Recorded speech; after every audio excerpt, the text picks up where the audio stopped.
to start well, yeah, and not to make too many mistakes. A lot of us learn the hard way. And tonight we have two very special guests. One from Kota Kinabalu, Dr. Darlene Ongkili, and another Dr.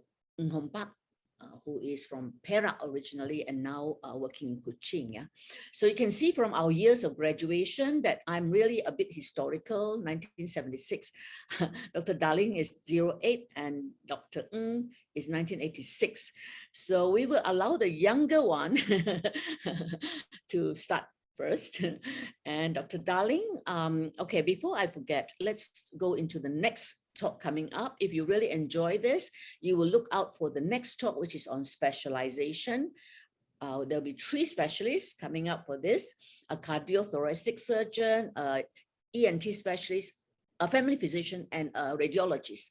And they will talk about whether specialization is by luck or by design. So for those of you who are even in medical school, you're thinking of becoming a super specialist, the next talk, 16th of June, watch out for it, yeah? Okay, so this type of talk will be very casual, very informal, and very light for this time of the night. We don't want it to be too heavy. So feel free to put in your questions or chat or whatever, yeah? And Dr. Hedrin will help me to watch out for it, yeah? Okay, next. So next talk is actually 16th of June. It's all fixed up already. So watch out for it. And the July talk, faith in God and medicine, is it compatible? So that is also an issue. So I will be fielding some specialists who became Christians while they were practicing medicine, not when they were students. Okay, so that will be very interesting to find out how they became Christians, you know, as a specialist. So we'll watch out for that. Yeah.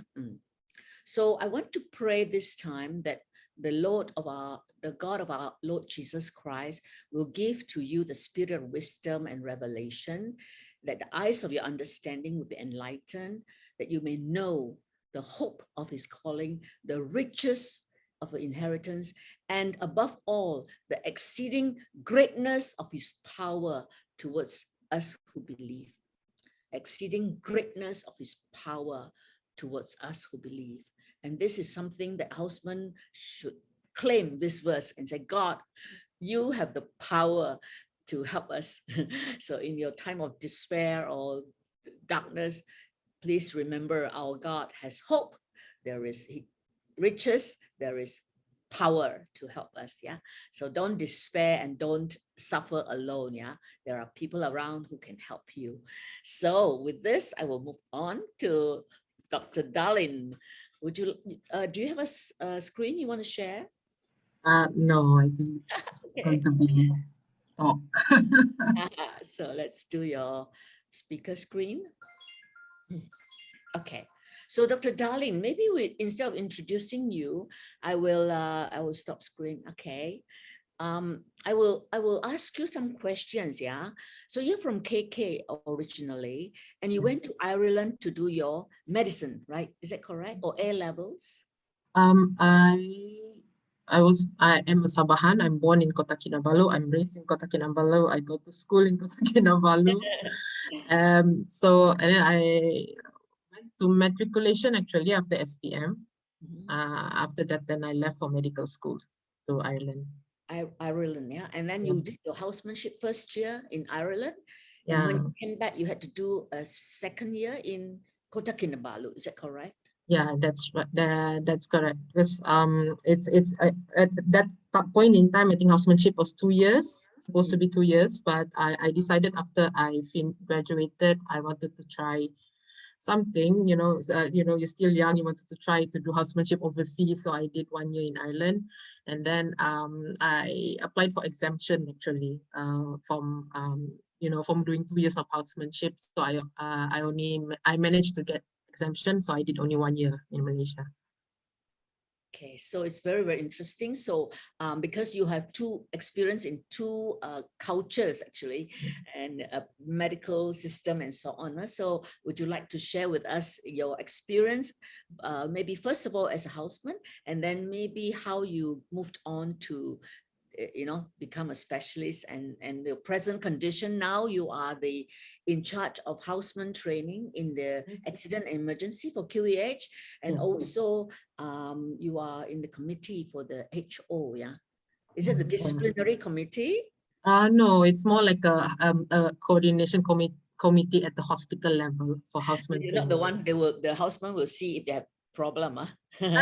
They do come and see me, but yeah, I mean, as houseman in Do they charge. actually have a counseling system for housemen in QEH? They do offer, like, because they are, I mean, Not they are, psychiatrists. I don't want psychiatrists. I mean yeah, counselors. No. Do you have? counselor, yes, we do have counselors in Queen Elizabeth Hospital. We do offer counseling services, but we do have counselors actually in the hospital. For housemen? If we feel that it is indicated, we can actually refer to them. So, but usually, what I would do is I would, I'm always open to, for housemen to approach me if they have problems. So, I usually talk to them first and then identify the problems. And if they still couldn't, cannot cope with the problems, then I probably would ask help from the counselor. Okay. So would you like to start your story? Maybe Okay. why you are still a doctor and haven't quit, even though you have 4 children. I Yeah. think you have 4 children. How old are your children? My children, I have 4 daughters. Huh? They are 9, 7, 5, and 1. So you got married when you were a houseman, or I got married at the end of my housemanship. in I got my in in, Ireland? in oh no, I'm already here after I came back. Okay. I was in a long distance relationship with my husband for 8 years, I think, before we got married.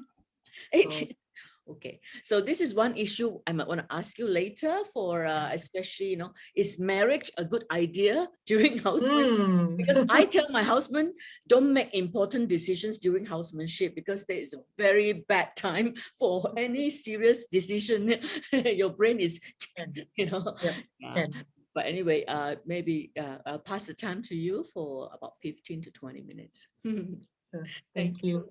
Thank you, Dr. Tan. So, yeah, good evening, everyone. This is my first time actually sharing during this session. So, I think forgive me if I actually stutter a little bit because I'm actually a bit nervous. I try my best to share and share what is, and I hope what I'm sharing today will be beneficial. I think most of you. I can imagine the feeling of being a junior doctor or a midwife houseman or even medical student. I mean, some may be excited. There's some elements of excitement, but there's also probably some agony. You're probably scared, you're probably nervous at the same time, because there's a lot of things. When you decide to become a doctor, there's a lot of things that you have to consider. And I actually would like to share. So from the very beginning of my journey as a doctor, of course, from going to school in Ireland and then become a houseman, become an MO, subsequently went to specialist. Actually, it started off as at the beginning, I never wanted to become a doctor. I never wanted to become a doctor. When I finished matriculation, I wanted to become a computer engineer. And I have to say I hated medicine because I didn't want to deal with dead people. I didn't want to deal with needles. I didn't want to deal with, the responsibility of trying to save people. I was scared of all those. So at the beginning, I didn't want to become a doctor. But when I finished matriculation, I think it all started because in matriculation, I think I scored pretty well. I wanted to become a computer engineer, but my mother insisted insisted that I become someone with a doctor title in front of the name. I think she wanted that. So I I was adamant I didn't want medicine. So she was trying to sort of negotiate with me, and she said, why don't you do dentistry instead? So I did get the offer to do dentistry, but at the same time, I did get the offer to do medicine. During that time, I think it was, I still didn't want to do medicine. I was quite adamant that I want to do dentistry, because my mom was, very persuasive. that was the first time I think it was a very tough time of my life because I have to make a life and death decision, sort of. It's something to do with my life. So I did a lot of prayer at that time because I was trying to like see where, where to go. In the end, I decided to actually take up medicine. I think I felt that my heart was a bit lighter to go for medicine. So in the end, I flew to Ireland. I spent about 6 years in Ireland doing medicine. I only go back once a year, every year. And then I was in a long distance relationship with my then boyfriend, my ex-boyfriend, which is now my husband.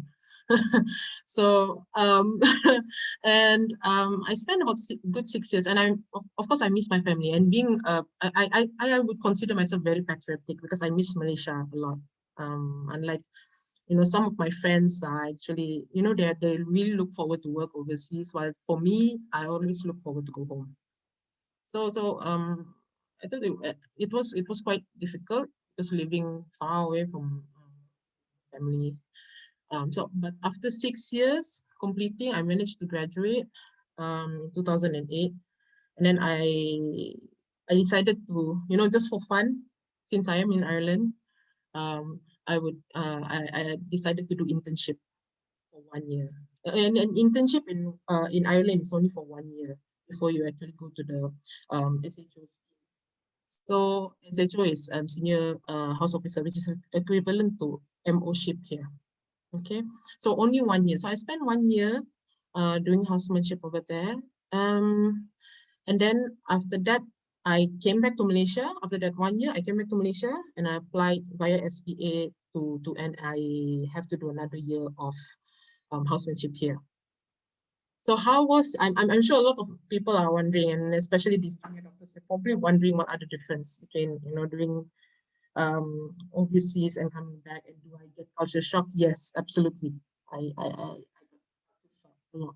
Because in overseas, I'm sure like maybe a lot of the senior clinicians would know that, overseas they are very specialized, and I think they have more litigations, and the people over there are much more prone to suing and taking legal actions and things like that. So in the end, all these interns end up doing just simple procedures only. We don't even clerk acute cases. We only do elective admissions. We never really do acute admissions as such, and we do simple procedures. Even things like CPR or intubation, they would have a medical crash team. Okay, medical crash team. So all these anesthetists will come down, and all these physicians will come down, and they are the ones who are doing the intubation and all the critical care procedures. So all of us are, us as interns, we will be the compressors or the line setters and things like that. So to me, being in overseas, while it is, I mean, it is as housemen, we are always busy with paperwork, and of course you're seeing patients, you know about the patient, but then you involve a lot of paperwork, discharging patient, all this. I think working overseas has a lot of that element. But coming back here in Malaysia, I think it's a lot more. There's a lot more practical stuff going on. I remember when I came back, I was posted to pediatrics first, as my first posting in Malaysia. And I remember my first 3 months, I lost about 5 kilos because I think it's just adjusting to the system in Malaysia. Like in overseas, when you do, in Malaysia, you're expected to do rounds before your MO and your specialist do rounds. In overseas, you do round together with the team. Okay, so that part, when I come back, those small things, trying to adjust to that and trying to adjust to the expectation, I think it's quite at that time it's quite difficult also. And to adjust to the expectation that you are supposed to know. For example, when you are in pediatrics, probably overseas, you're not even, as an intern, you don't have intern in pediatrics. Okay, only SHOs or MOs in pediatrics. But in Malaysia, you are expected to go through pediatric housemanship training. You're expected to be able to intubate, NRP, those kind of things. So it was quite a culture shock to me at that time. But I went through housemanship 1 year in Malaysia. So I did pediatrics, ONG, and surgery in Malaysia. But I managed to go through. And at the end of my housemanship, I still have that feeling of, no, I still don't want to become a doctor. Can I quit? And I still have, at that time, I was just married.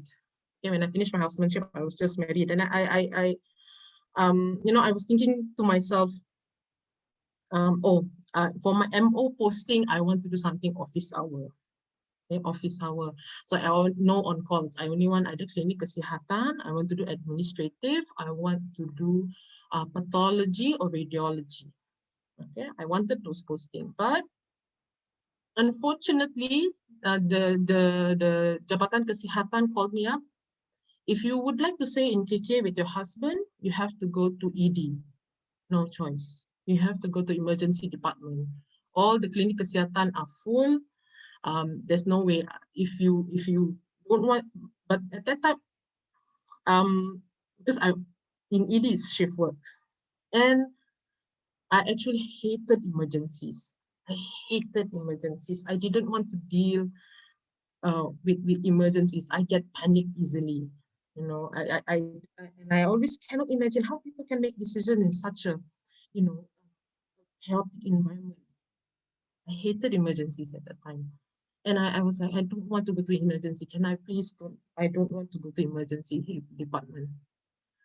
But obviously, Jabatan Kesihatan said, if you don't want to go to emergency department, then I have to send you to district. Obviously, I don't want that because my husband is working in KK.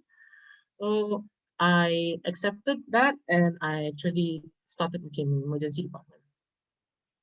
So adapting to that is also a big challenge because it comes back to that fear, that fear that just not wanting to be caught in that panic, not wanting to deal with ill patients.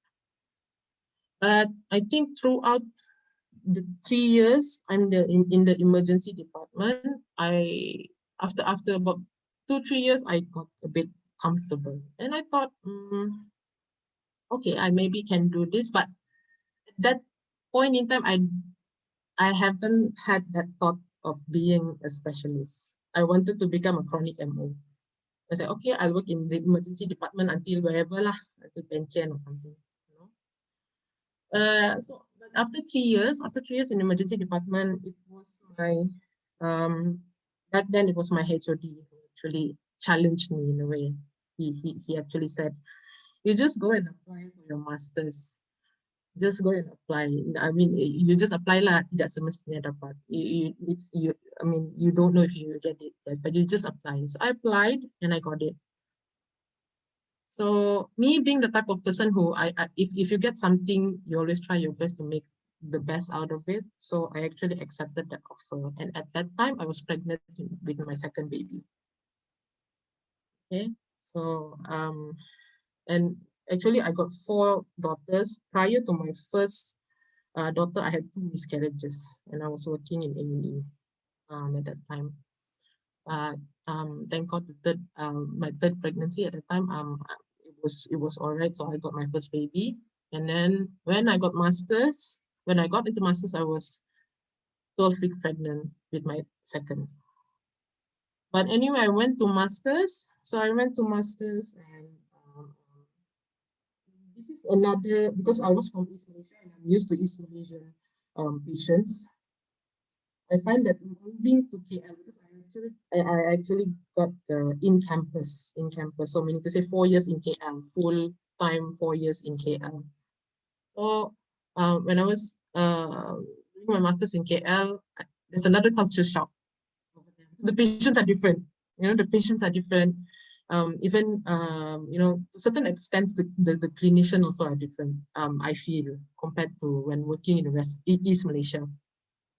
So my first year in masters was So I was pregnant, I was trying to adjust. It was pretty difficult, you know. It involved a lot of tears, I remember.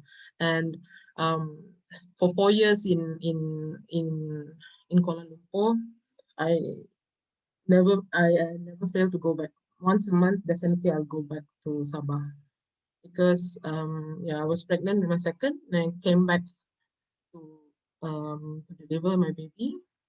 And then after my first year of masters, I got pregnant with the third, in my third. So I had two babies during master's program.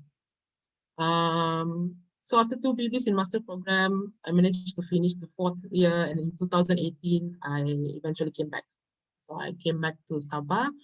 I got posted to Elizabeth Hospital as an emergency physician. And it's after my gazettement, I was pregnant with my fourth. So yeah, quite an eventful, I think, 10 years of my life that time.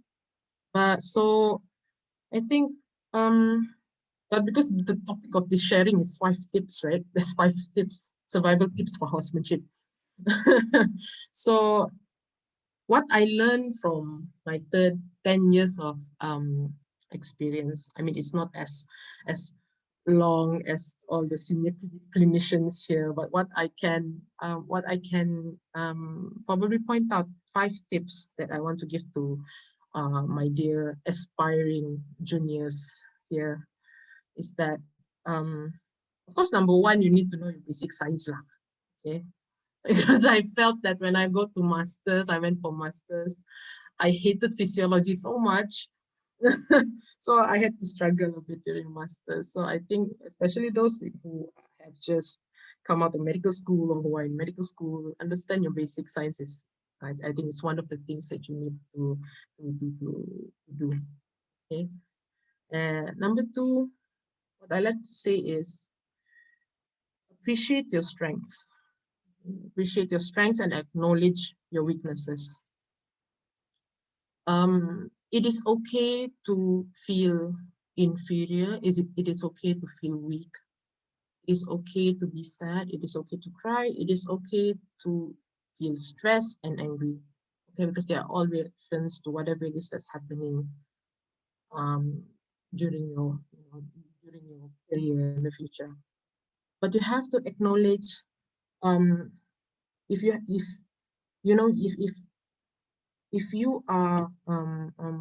if somebody highlights to you what you lack of or your weaknesses, you have to acknowledge that. You cannot run away from it. You have to acknowledge that. And instead of running away from it, I mean, you can be sad about it for like one day. But the next thing you should think about is how to overcome it, how to improve yourself. Always keep that at the back of your mind. And if you have a certain strength, you appreciate your strength. Don't try to be anyone else. Don't try to be anyone else, but you appreciate your own strength. Okay, so this is what I feel. I mean, when I reflected before this talk, I was sort of reflecting on what I feel throughout my medical career. So these are basically the things. Number three is be humble. Okay, you have to be humble wherever you are. When you're just starting off as a houseman, when you're a medical officer, even when you are a specialist, always be kind and be humble. Okay? So because if you were to think, in general, some people think when you're a specialist, you know everything, but there will always be somebody who knows better than you. And it is when you, for you to be humble, it means that you can relate to those who are trying to reach out to you, or who are walking with you in a way. So be humble to your nurses, to your paramedics, okay, to your drivers, to your BPKs, to anyone, to your patients even. Okay? Be at the level with them.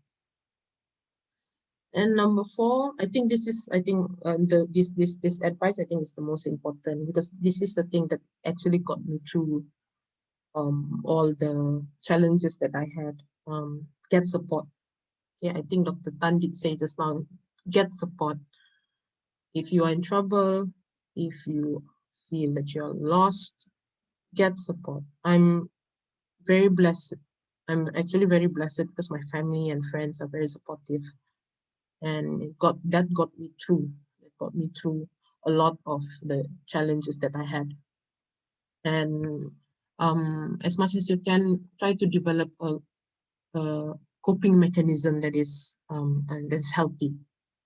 Okay, you would need a lot of that. I mean, I'm not trying to scare everyone, that being a doctor, is scary and all, but it is challenging. It is challenging. It's just that, walking through this journey, you will need to have your support to walk through.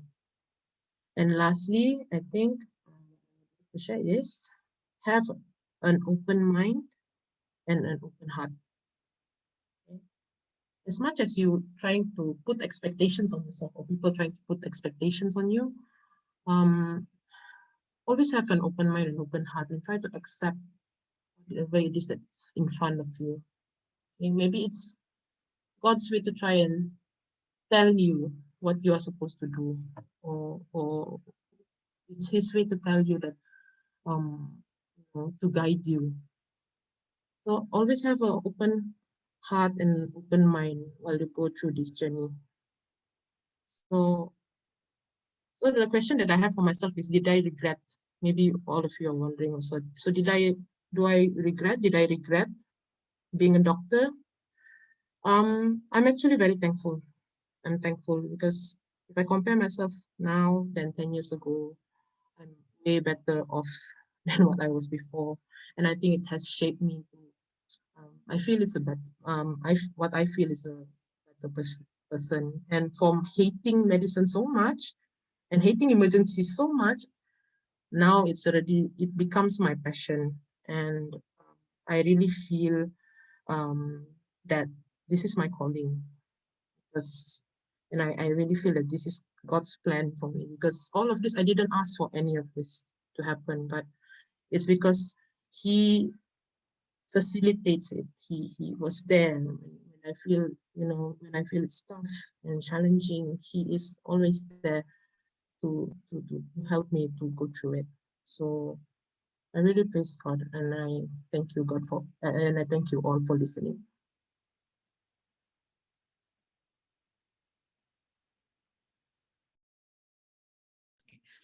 Thank you so much, Darlene, for the sharing. It's really very authentic, and I really covered next month's topic as well, specialization, and also talking about quitting, like after you graduate, quitting and stuff like that. So we will wait till Dr. Ng Hong Pak finish his session, and then I'm sure there'll be a lot of questions from the people, especially since you are in the HO committee and you would be familiar with some of the issues that the new HOs are having, and some of the issues that consultants have with HOs and so on. So we will talk more about that after Dr. Ng has spoken. And so I will introduce Dr. Ng now. Hong Pak. Hi. Hi. Dr. Ng, great. Yep. Yeah. So Dr. Ng is from MU and Perak. So for those of you from West Malaysia, a lot of you from West Malaysia, he is from West Malaysia, and he did his housemanship in Taiping in 1986. Is it correct? Yeah. Yes. And then he was posted, I think punishment posting, was it, to No, Sarawak? I asked for it. Oh, you asked for it. Okay. Yeah. You asked for it. Because I have some people who asked me, that maybe when you go to Sarawak, you have to have a funeral for your postgraduate. It's not a good place and blah, blah, blah. But anyway, this meeting would definitely convince some of you that, Sarawak is really a very nice place, and Sabah too, okay? So good place for training. So Dr. Dr. Ng, okay, so he was actually posted to the district first, one of those after your housemanship, right? And you spent about 8 years, was it 8 years in the district before coming? No, I spent 1 year in Cebu Mhm. and 3.5 years in Kapit. Haha, I was in Kapit too. Yeah, but no. but I was okay. So then you come back to so when did you do your part one, your pediatric training? I did it in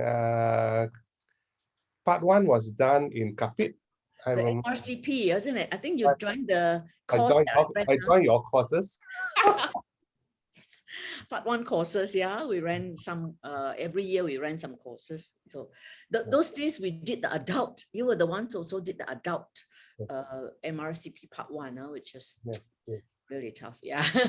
So maybe Dr. Ng, we can let you talk now about your experience as a houseman in the 1990s, and then how you went on to specialize and up to now, as a senior pediatrician in the SGH. Yeah. Okay, I did not prepare my talk in that way. I was just going to give our new houseman to be and new houseman some tips. I am at the end of my government career. I'll be retiring end of this year, right? And so it has been almost 30 over years serving in the government service, lah. Okay, and do I regret being a doctor? I don't think so. I always wanted to work with people. Before I became, I either was going to become a teacher or a doctor. And somehow along the way, God showed me that He wanted me to stay in Malaysia and do medicine instead of going to Singapore to do engineering. Yeah. And okay, why did I take up pediatrics was because there was a very inspiring pediatrician who was in Cebu, Dr. Amar Singh. And then, of course, Dr. Tan was in Miri at that time. And they were the ones who actually guided us. So I've seen housemanship over many decades. When I first started, when we first started, there were probably about four housemen per department.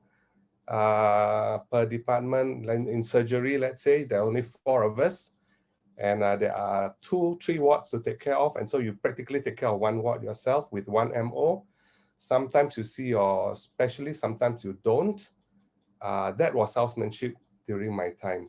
And we were doing calls at that time. So you do a 1 day, 24 hour, you work the next day until 5. So that makes about 36 hours being on your feet. Then you take 1 night off. The next day you come back to work office hours, and then you go on call again. So 1 in every 3 days, okay? So I just want to say that when you want to, as you are entering this stage of your life, being a houseman, reality strikes, okay? And housemanship is actually a time of training, right? So should you apply at this stage? Some of you are already applying. Some of you have applied. Should you apply for a tertiary hospital or a smaller hospital, right? There's less waiting for your work if you apply for a smaller hospital, and there's much less waiting if you apply to work in Sabah or Sarawak. If you want to work in Semenanjung, you probably have to wait longer to get your posting. People have been waiting 1 year, and I hear now that you have to wait even longer than 1 year. Should you apply to join what are the advantages of joining a tertiary hospital? You get more exposure to specialties, subspecialties. You get very senior supervisors, right, which may work to your advantage. Unfortunately, there are too many doctors. If you go to a tertiary center, you get lost in the crowd. You may get actually less training and experience, less individual attention, and you get less personal connection as well. In a smaller hospital, let's say you go to Miri or you go to Cebu, It's less crowded. You get more individual attention. You get personal connection with your seniors, your MOs, even your specialists, and it is more a family-like atmosphere at work. Yeah, people know each other. They know you by name. They recognize you, right? And actually, you get more training and experience as there are less of you competing for patients. There are more chance for you to do things, and in fact, there's more expectation for you to do more.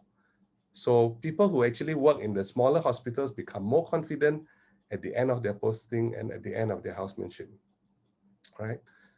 And whether you work in a small hospital or a large hospital, whether in East Malaysia or West Malaysia, it does not matter for specialization. Yeah, there are lots of specialists who have come from small little hospitals like Kapit, right? Two of them are here. Okay, right. Now, in a way, housemanship is easier now than before, right? Probably even before Dr. Darlene's time.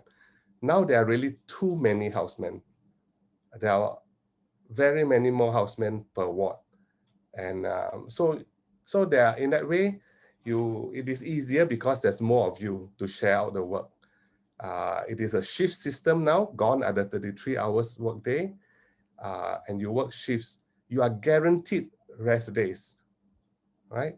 You get your days off, there's less expectation, and there's potentially more supervision, okay, for housemen nowadays. But things are also worse in the sense that the medical field has expanded so much, right? There's so much more to know than before, my time or maybe 10 or 15 years ago.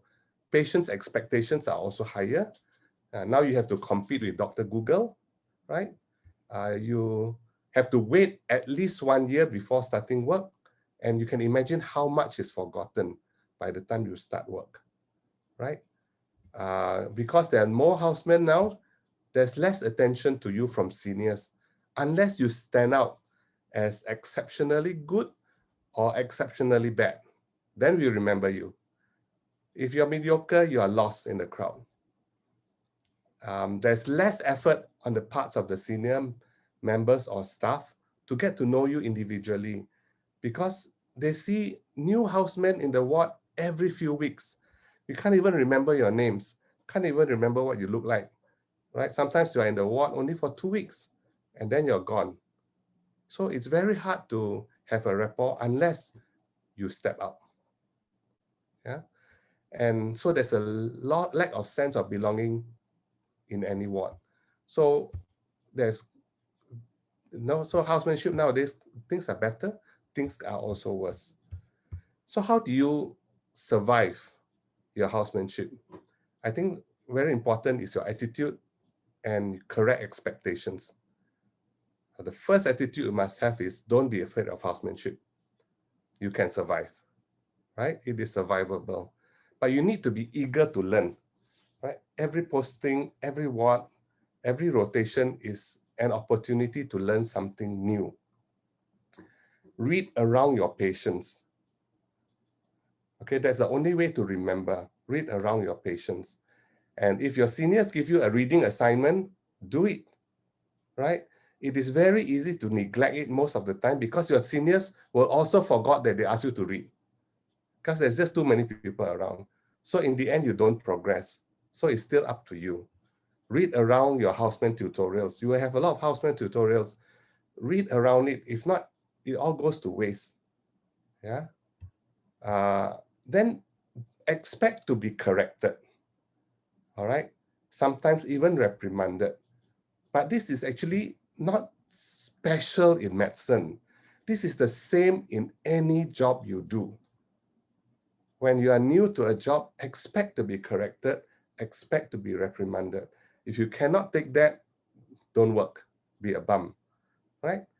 Because that is what the world is like, right? So we have to face reality. Whatever jobs you decide to do, and when you are new in something, expect to be corrected because you need to learn, yeah? And it is not special to the medical fraternity. However, in medicine, there's less tolerance of mistakes because patients' lives are at stake.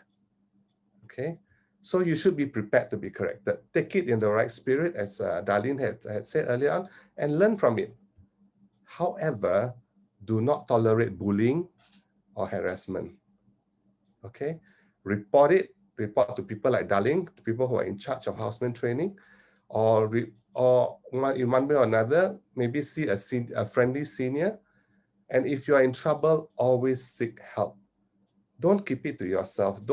We don't want you to end up at the end of a posting, or at the end of 3 postings, at the end of 4 postings, or just before you finish housemanship, you say you want to quit. You get a mental breakdown, you get anxiety attacks, which we have seen. All right, it is a reality of housemanship. So earlier on, if you got problems, you need to seek help. All right, look for someone you can trust. If you are Christian, look for a Christian and who can pray with you, who can counsel you, right? Yeah, we have had to do that for some people who came through our department. And eventually now they are good, they're well, and they are specialists themselves, okay? So your hospital where you work in may have an SOP for how to voice out your complaints. Yeah, I'm sure Sabah have it, and any other place will also have it. The next point will be determined to enjoy your housemanship, right? You can enjoy your housemanship, enjoy your patients actually, respect them, be kind to them because they are your teachers as well, yeah? And you need to be proactive in the ward. You need to be noticed for the right reason, right? Not for the wrong reason, okay? And you need to contribute, right? We are always very glad to see housemen who take the initiative, who talk to you, who are eager to present cases to you, who know what they're talking about, who think through their cases and can see the problems that they need to bring up, right? So when you present yourself this way, you will be noticed, and we will take notice, and we will even remember your name. Okay, yeah, and we will look out for you and say, please, do. Dr. Darlene will say, please do emergency medicine. I will say, please do pediatrics.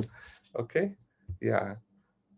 So it is difficult nowadays, but make friends with your colleagues in the ward, right? If you don't make friends, housemanship is a very lonely journey, right? Try to make friends, try to have a group of colleagues whom you can relax with outside of office hours, whom you can let your hair down and complain and ventilate, right? And it can be even your specialist or your consultant. And try not to be a wallpaper. That means, you know, some people try to get over housemanship by just being quiet, hiding behind, and then one day we find out, oh, they want to quit, you know. Yeah, so those are some of the advice I would want to give to you. One more advice I want to give to you is don't sabotage yourself. Don't sabotage yourself. Every department you get posted to will have their own unique sets of requirements for you to fulfill in order for you to complete that posting. All right? Take note of them and fulfill them. Don't get extended for unnecessary reasons. Okay? So like some people don't fill up their logbooks on time. And that is one reason to get extended. They don't do their end of posting evaluations on time. Okay, and so these are actually unnecessary reasons to get extended. Some even do self-extension. We don't understand this, but they just hang on to your ward, being very quiet. Nobody knew they didn't even move on to the next posting that they're supposed to go to because they feel that they're not ready. They still want to learn more, but actually you are jeopardizing your own future if you do that. And don't go MIA without taking leave, because you can get into trouble. Once you get into disciplinary action, you will have in trouble. So now, why am I talking about don't get extended? Because this will have repercussions on your eligibility to continue to do specialization if you want to. Because extension may make you very likely not to be offered a permanent post as a medical officer. You may end up with a 2-year contract, which you may or may not be extended, right? The government has got no obligation to continue to employ you after that 2 years. So if you want to be a specialist, it's very difficult if you're just going to be a contract MO. Right? So you need to try to get to be a permanent employee. Then you can actually take your time to specialize. Okay. So getting a permanent post, yeah, is quite essential if you want to specialize at this stage. Yeah. Okay. MMA is fighting hard to get JPA to agree to a longer term of contracts for MOs, long enough for you to specialize. But until that time, you just make sure that try not to be extended, because avoiding extension is the only variable under your own control to ensure you get a permanent employment, right? It does not guarantee you a place, but at least it doesn't disqualify you, okay? And you can also improve your chances for a permanent post by getting your exams early, right? Even during housemanship. Take your part 1, whatever you want to do, take your part 1 during housemanship or early MO-ship within the first 2 years, so that by the time your contract is up, you got something to show and say, look, I'm interested, I've done my exams, put me where I want to go. All right, so that will increase your chances of permanent employment and being in a posting that you want. So lastly, if you are a Christian, just remember the source of your strength and survival. Yeah, in any field, not just in medicine. Stay connected with God and with your church community. Yeah, you are faced with new challenges when you start work, and even more so in housemanship. And it is very, very easy to backslide at this stage of life. It's very, very easy to neglect your spirit. So don't neglect Jesus. Keep your relationship with him close. Communicate regularly with him. Do not neglect his word or speaking to him, no matter how exhausted you are. Yeah, he is truly your shield and your fortress, and the one who comforts and strengthens. Now, chances are you will be working in a new place. You will not be working in your hometown, right? So you have to settle in your new environment, right? Firstly, you need to settle in your hospital environment. But even more important, I think you should start attending a fellowship in person or online, wherever you are, right? You need to connect to a local congregation. You cannot be still thinking of your congregation back in your hometown or back in your university, because you need to get to know people in your place where you're working. Yeah, you get to know people there. It is vital because they will keep you accountable. They will provide the needed place and space for you to ventilate, to seek counsel, and to share life with. Yeah, work is not all of life. And so don't make work into an idol. Connect with other Christians at work. Make yourself known to them. Pray together if possible. Yeah, that's all I want to say, Dr. Tan.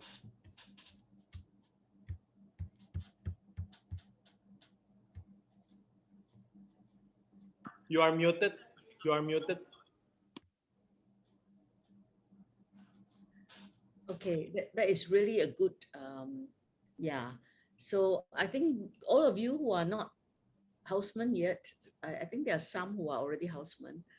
You will know that your consultants are not very sympathetic when you complain about being very tired, too very busy, very whatever stress, blah, blah, blah, because all of us were through it. And the older your consultant looks, the more seriously stressed they were.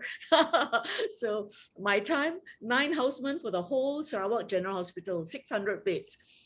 I don't think we ever slept. And seriously, 3 months into ONG, I wanted to quit medicine. I didn't want to be a doctor. And when I finished housemanship, I ran away into district, and I never read a medical book for 10 years. So I went into public health, and I never did medicine, never read a medical book for 10 years. Yeah. So next month, when I talk about specialization, I will share how I became a pediatrician after public health. That was really by God's grace. Yeah. But anyway, so houseman is military training, and your consultants are not supposed to be your mom, okay, or your or grandmother. So sorry. Now Grace is smiling. Dr. Grace is also from Kota Kinabalu. Would you like to say something? You're also from A&E, Kota Kinabalu. Also, are you Sabahan, Grace? Are you from Sabah, Grace? I don't think you're from Sabah, right? Hi, good evening, everyone. Hi. No, I'm from KL, but since housemanship, I was posted in Sabah, Kota Kinabalu. From there, I'm houseman. From there, I'm MO, and then was applied for master. So I come back to Semenanjung 2 years in Kelantan and 2 years in KL. Then I'm back to Kota Kinabalu again. Yes. So how was your? Yeah, I believe. Yeah, You sorry. were trained in India, right? You were trained in India.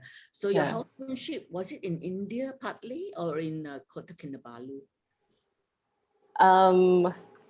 For my training is a twinning program. So the preclinical years is actually in India. So my clinical years actually I'm back in Malacca. So not for me, it's not so much of culture shock and things like that, because we used to the government setting kind of pictures, the rounds that we follow, and then we still have housemen to go after, and then to learn how they work. Yeah, so it's not so much of culture shock. Yeah. So any tips for housemen or husband to be or medical students planning ahead?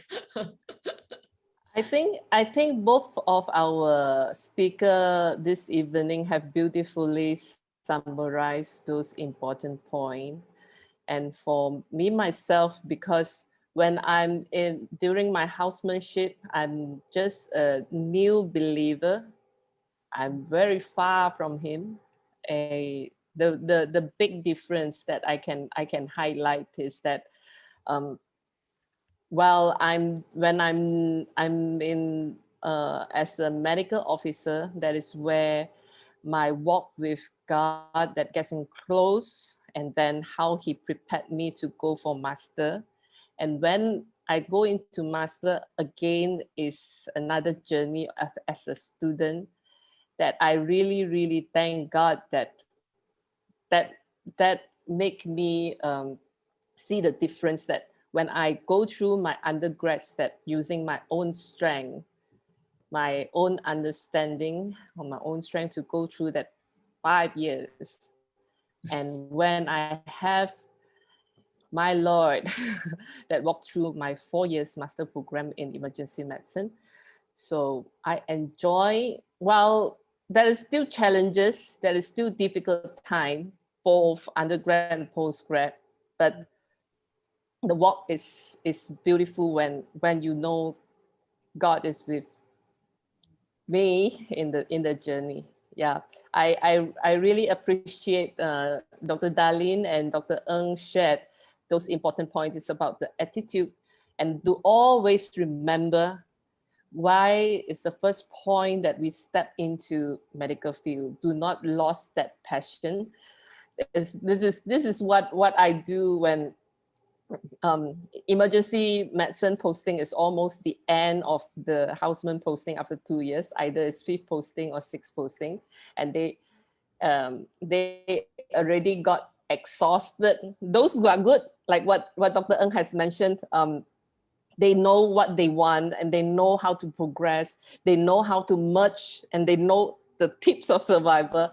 They are fine. But those who are struggling, the more it go through posting by posting, almost the flame is getting very, very dim and come to emergency posting. There's where we need to sit with them to find back the very passions that why get back the memory, why they step in, yeah, to encourage them, yeah.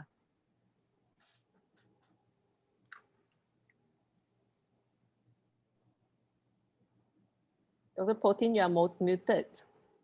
Dr. Samuel Wong, family physician from Long Lama, Baram, somewhere in Sarawak where you don't really want to be posted, okay? Please trust me, it's very, very ulu. Is Dr. Samuel Wong there? Okay, he might have left, yeah, okay. Dr. Alex, who works with students in Johor, any comments from Dr. Alex? Alex Tang? Yeah, I think the speakers have given a very good overview, and I think basically it boils down to how are we going to accept and decide to go through the housemanship years. Okay, I think we have to say, okay, we're going to benefit from it, or we're going to survive it. Okay, I think that's because I mean, I did my housemanship in the 1980s, and those were horrible days. You know, the days that, as Dr. Ng says, we go through 36 hours call, and sometimes when we are short of housemanship, we are EOD. We just go back, sleep for 3 hours, then go and call again. Okay, and then the consultants are pretty nasty and very strict, and the houseman quarters, the bed are horrible. There are a lot of mosquito, and the food is, and looking back, I think that's the best years of my life. The lack of sleep and the challenges. I feel more alive then than I do now. Now, I think that it's the attitude that counts. Okay, and because throughout the whole medical student days, we actually prepared for housemanship. Because I was a Christian then, and I belonged to a Christian fellowship, the UKM Christian fellowship. So we actually prepared the medical Christian fellowship. So all 6 years, we prepared the students for housemanship. So when we reach housemanship, we are ready to go. Okay, we help them to move close to God. We help them to be firm in what they want to do and how are they going to do it. And we ask them to be prepared to face problems and face life. Think of it as a mission field.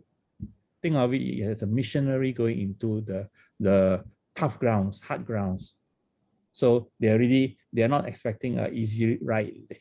They're expecting a wild water type of a ride. So when they go through the ride and they come out and they survive, hey, I survived. We always have a debriefing after they finish housemanship, the Christian group, and they say, we survived. Praise the Lord. And even now, many of them looking back and says, yeah, that was good because we were prepared for it. Okay, so I think the point I want to add and to emphasize is that we must prepare ourselves now, especially those in the students before you're going to houseman, even though especially those pre-houseman. Now while you are waiting, in a way, I think is you thank God for the additional 6 months or 10 months that God has given you to prepare yourself for the housemanship. Okay, to draw closer to Him, to strengthen Him, and to expect that you're in for stormy weather. Then if it not so stormy, then you thank God lah. It's nicer, easy ride. But if stormy, then it's expected. That's my 2 cents worth. Thank you. What would you advise the pre-houseman, the group that's waiting now in the 6 to 8 months, those who don't need to be cashier in some department store to earn money back, I mean, what do you advise them to do? How do you suggest them to study, or what do you suggest them to read, or what videos are, to prepare for housemanship? Is there anything that can do? Sorry, before Dr. Ang answer, I just want to remind you that there are some questions on the chat. Oh, okay. Yeah, Sorry. so there Ah. are three questions already in the chat. Yeah, so Okay. just want to give a reminder. Thank you. Sorry, yeah. Yeah. Boleh So- baca ya, because I can't see it. Okay. Oh. If I can just answer that, as I said, those just a good time of preparation. Okay. Well, you can try to study, get your part 1 and all that. But that one was also part and parcel of your housemanship. You can also do it during housemanship. Okay, so that is not an issue. And you're just finished 5 years of medical school.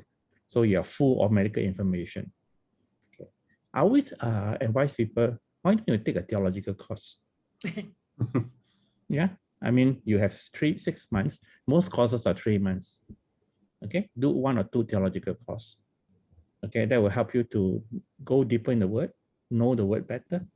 And more important is that if you do some theological course, you come into contact with people who are on fire for the Lord. Okay, and it's important that, as I think it comes up very clearly, we keep on talking about keep in company, keep together with groups of Christians who are on fire for the Lord. Then you won't you won't fizzle out. Okay, and a lot of for people in housemanship fizzle out because they're not in company, they're not in contact with other Christians. Okay, so it's good to stir up the fire before you go into housemanship. Okay, no, don't let it smother there and then go in, sure, fizzle out. Right? Dr. Okay. Darling, anything, Yeah. preparation, Thank you. anything that people can do to prepare? Okay, I think there's I saw like 3 questions here. I think one question is directed to me. Maybe I'll continue answering the one with regards to preparation prior to housemanship. I think again, like what Dr. Alex said, when you just finish housemanship, it's not housemanship, when you just finish medical school, you're fresh, you just finish exams, all the information is like in your head. I can do this, I can do that. So in a way, you would think like prior to starting housemanship, you would be very prepared if you have all this knowledge. But one thing that I want to tell our juniors is that you would have to experience it and apply those knowledge to when you're actually seeing a patient. I think that's the challenge. Okay, as much as you can prepare as much as you want. You can read all the books in the world, you can finish like a whole lot of textbooks. But if you don't know, if you're not familiar how to apply those knowledge to when you're seeing a patient, or and gain experience from it, then those are the things that you cannot prepare prior to housemanship, you see. So you have to go to housemanship to actually learn those things. And like I think Dr. Ng that says you have to learn around your patient. So when you see one patient, then you say, oh, you know what, I read about this. Oh, this is how it looks like. No? Then you go back and read. So you can prepare as much as you want, but the preparation is not just knowledge of skills, but it is also mental preparation that you have to go into housemanship. Again, open mind, open heart, accept the learning process, accept the experience that you're going to face. Okay. So that one is with regards to the housemanship. I think there's one question that is directed to me with regards to culture shock, East versus West. So I was asked to elaborate more. So Janet, I think this one is, I find that number one, because I was working in Sabah and then I come to KL. Number one is probably language. Yeah, language. So in Sabah, the way we speak Malay is obviously different. I'm sure it's different in Sarawak as well. Even from Sabah to Sarawak also it's very different. I mean, it's not too different, but Sarawak has its own Melayu Sarawak. Okay, so from East Malaysia to West Malaysia, in West Malaysia, I think everybody is familiar with the West Malaysian accent of Malay. So, but when you go to West Malaysia and you bring your East Malaysian Malay with you, most people wouldn't understand. I mean, most people would think, oh, where are you from? Are you from Indonesia? Sorry, Edwin. Yeah, but they do think Sabahans are from Indonesia. So, because our Malay sounds like Indonesian Malay. But yeah, so language is one of them. So when we speak Malay, the patients would think like, doktor ni dari mana? You know, oh, tidak, saya orang Sabah saja. You know, it's different. So language is one. Number two is the patient character. Okay, patient character. So now East Malaysian patients to me tend to be quite laid back, accepting, you know, particularly because you encounter a lot from the interior part of Sabah and Sarawak. So they tend to be more accepting, and when you explain things to them, you would explain things in a very raw and layman term. Okay, you don't use all those medical jargons. You'll be using like bahasa pasar, like, uncle, kamu ada air dalam paru-paru ini sekarang, boleh bikin susah nafas. You know, that kind of raw layman term. So and the patients tend to be very laid back, accepting. What's in West Malaysia is a bit different. This is what I feel. This is personal experience, okay? West Malaysia, I felt it's a bit more demanding, but maybe because I was in University of Malaya, so a lot of patients who are there, it's a paying hospital, you see, so it's not fully public hospital, it's paying hospital. So those who actually attended University of Malaya are those who actually get paid. So they tend to be a bit more insisting for service. They have a lot of questions. Again, they probably consulted Dr. Google before they come and see you. And you are sort of challenged by the knowledge, and you have to answer it back. You know, so there's a difference in the character of the patients. And the third thing is staff. Okay, the staff probably attitude or way of life. Again, in Sabah and Sarawak, the way of life is probably very laid back. They're like, chill lah, relax lah, okay saja. Apa ni? Hari ini kita ada, oh okay, you know, it's very laid back. The staff tend to be quite laid back. Whilst in West Malaysia, I find that they can be strong-headed, they can be very outspoken, and very verbal. So during my first year when I come to West Malaysia, that's the kind of differences that I noticed. I think that those are the three main ones. And then I think Janet asked another technical question here. What is the commonest cause of extension? Okay. So commonest cause of extension. I think Dr. Ng had mentioned just now. Attitude can be a cause of extension, but the commonest cause would be competency and logbook, not finishing logbook on time. And competency, because usually at the end of the posting, or again, every department, as Dr. Ng said, every department has their own set of requirements to be fulfilled, be it exams, be it assessments, you know, maybe 2-3 times during the whole posting.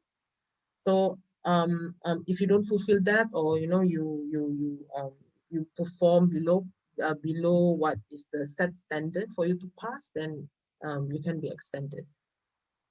Minimum how many months depends, but in general, logbook extension would be 2 weeks until you finish your procedures. For competency reasons, it will be 2 months, 2 to 3 months. Okay, one depends, like but in general, it's probably 2 months. And how long extension maximum before you can be expelled? So far, even with the contract system, housemanship, you can be extended for a long period of time. I've seen housemen that, you know, have been extended in every departments, and they finish housemanship after like 5 years. I've seen, you know, those cases before, but but of course in housemanship probably you won't see it, but when you are applying for MOship, there's a risk of your contract being terminated. even before you're applying for emotion. Dr. Ng, any comments about that? The extension. Um, Patient, what else? Houseman have you extended? I'm one of the most kind person around. I don't extend people. I try as far as possible to pass them in their assessments. You just need to meet the minimum requirements. But I think housemen have been extended for doing things which are actually against the law. For example, changing of case notes, rewriting case notes, daily entries, because there was a certain mistake done, and they have gone to change it, and that is actually against the law. And when such things happen, you definitely will get extended. The other thing that you may get extended, which is one of those quite serious things, will be if you prescribe wrongly or medical errors, right? Being careless, transcribing from case note to the drug sheet, and the dosage changes, frequency changes, the dosage becomes 10 times because you forgot a decimal point. Those sort of things will land you into trouble. Yeah. So even though eventually we try as far as possible not to share the blame, because MOs are supposed to double check your work, and the specialist is supposed to double check the MO's work. But eventually you will still have to share your part of the blame. And if you get patient complaints, of course, that's another possibility of being a source of extension. Yeah. Let's say, for example, if you are extended in pediatrics for being incompetent or not up to level, after a certain number of extensions, you will be sent to another hospital for an independent assessment. So you do another 1 month in that hospital, 2 months, 3 months in the hospital, and then they will assess you. The same department will assess you. Let's say pediatrics will assess you in Sabah, and the Sabahan pediatrician also feels you are incompetent, then you will be let go. Yeah.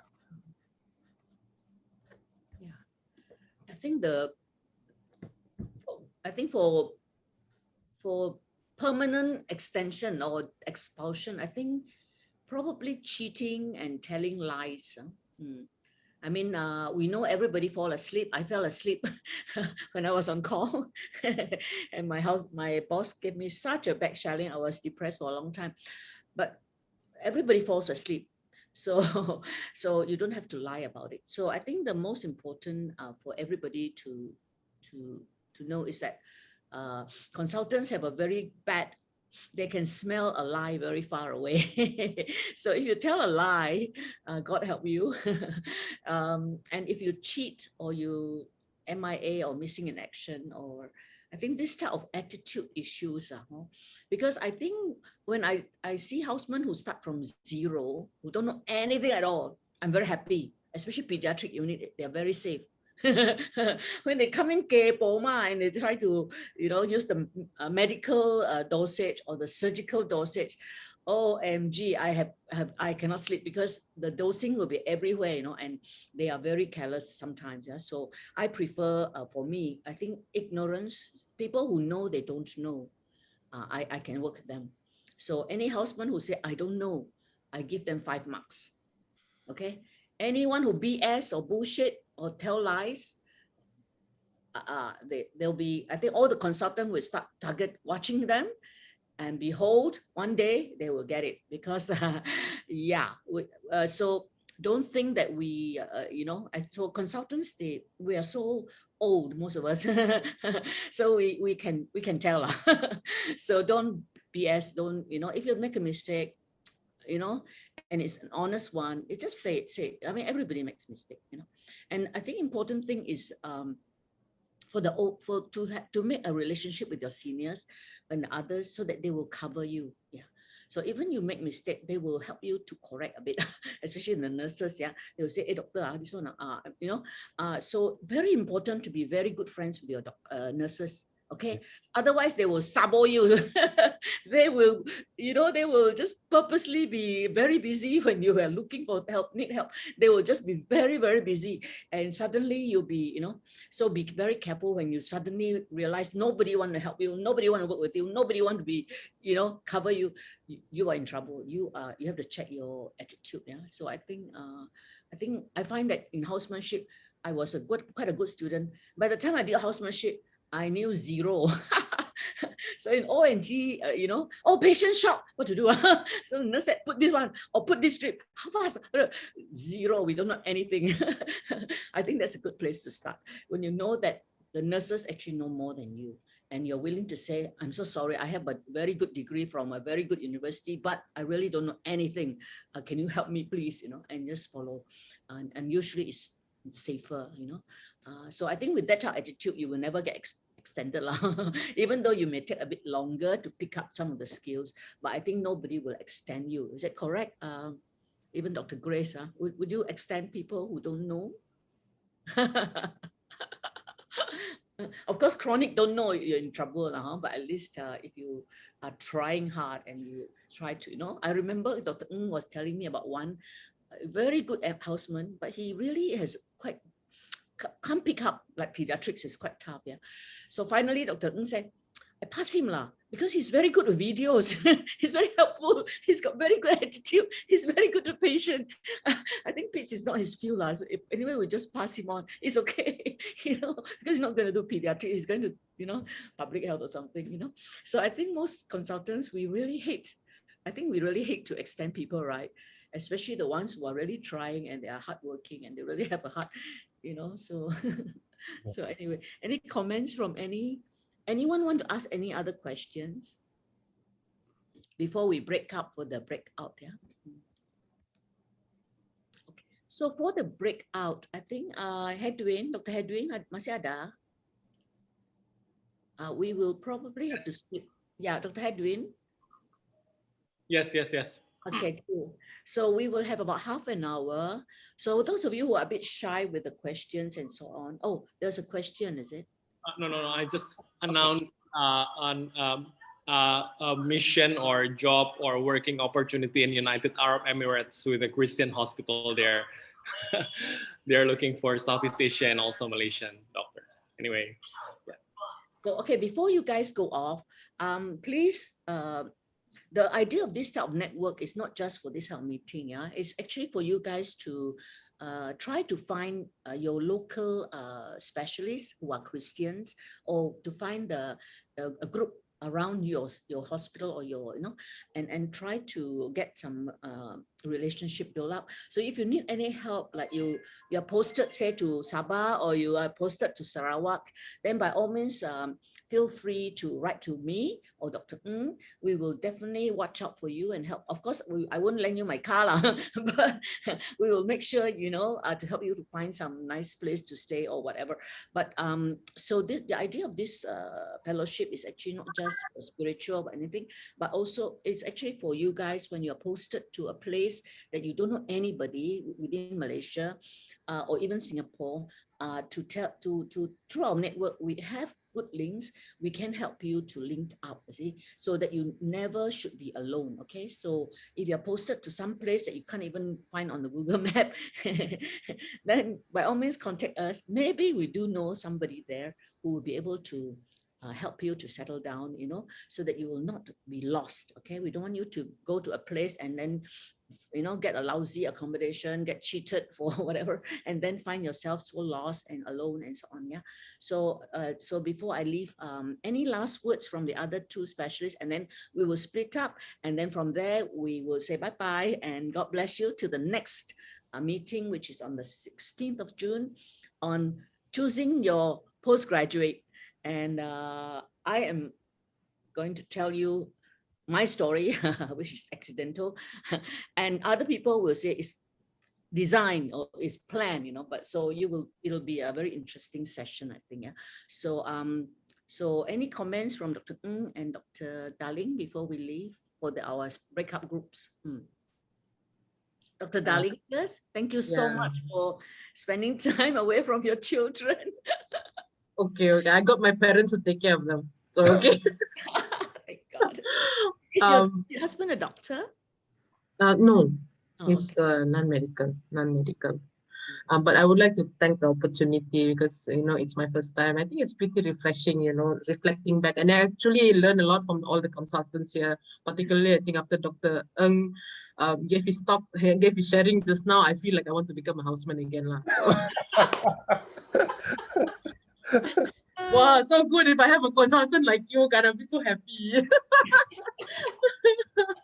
Okay, but yeah, but I think my last words would be I just would like to I think agree with what Dr. Tan said just now with regards to make friends with your nurses and your paramedics. It's part of what I think one of my tips was I think being humble. Okay, being humble. So be friends with your nurses. Okay, even though you're a doctor, because traditionally I think doctor is associated with like a higher hierarchy. It's of a higher hierarchy. So your nurses and paramedics tend to be like very quiet. But make friends with them and appreciate their experiences. Okay, they might be way, way, way more experienced. They've seen more things than what you do. So when you come and become a houseman, they may know how to manage that case better than you do. Okay, so make friends with them. Make friends. Be good friends with them. And also the nurses have a lot of food.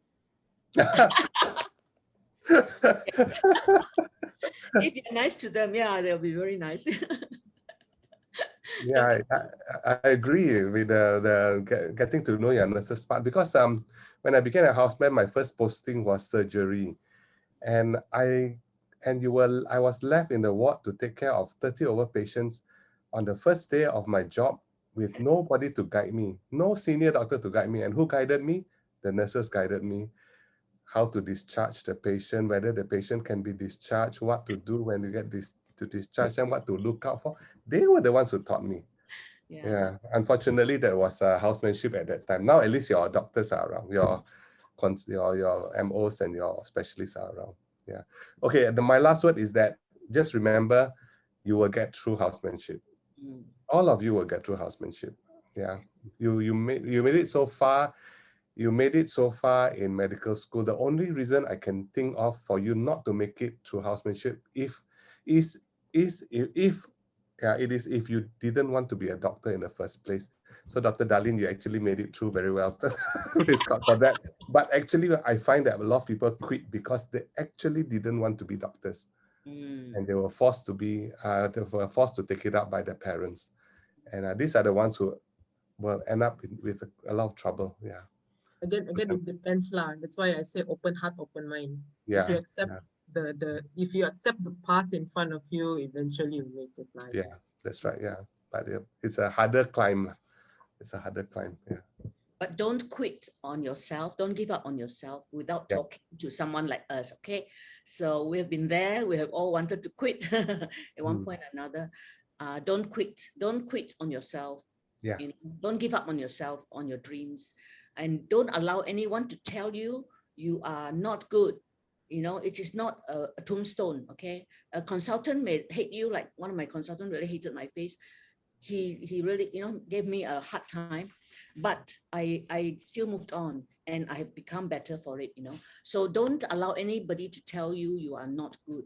You have to prove to them they are wrong, And sometimes we hate certain posting, like I hate surgery. I make bigger holes. I don't know. I really have no patience for, and so it's okay. It's okay. You don't do well in that posting. Don't get extended. Just survive and move on.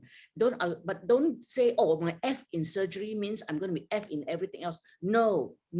Okay. You may be F in surgical like me, but you can be ace in any other posting. So don't allow anyone to label you. Don't allow anyone to label you. Remember, God has given you the opportunity to become a doctor. You have passed all your exam or most of your exam.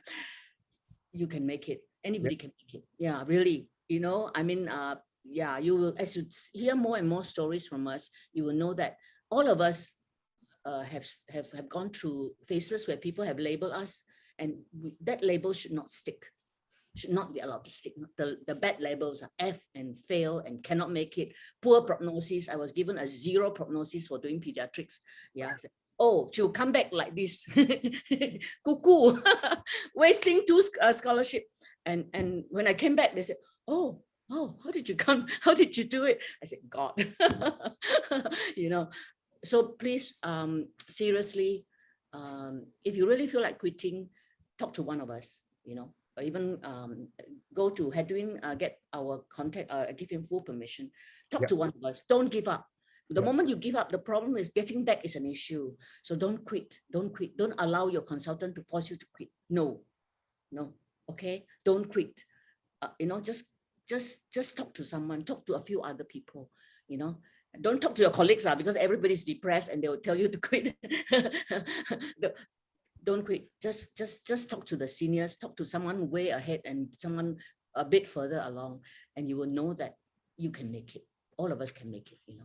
As long as you care about patient, you care about life, you know, you really want to be a doctor, you can make it. Anything. Yeah, anything. So, okay, we're going to break up, and thank you so much. God bless you guys. Sorry I can't see any of your face. Maybe we close in prayer and then we take a group picture first. So, okay, sure. Who shall close in prayer? Dr. Darling, how about that? Yes. Okay, I try my best. So, Lord God, Father in heaven, I give thanks to you for gathering us all here today for this sharing, which is very inspiring. And I hope, we really sincerely hope that this sharing will give insight and inspiration to our junior doctors to be, and so those who are already in the field. And also may the session today nourish even us, for us who have been in this field for a long time, that we may carry on your will to heal all the people, all the sick people in this world. So we give thanks to God for this. In Jesus' name we pray. Amen. Amen. And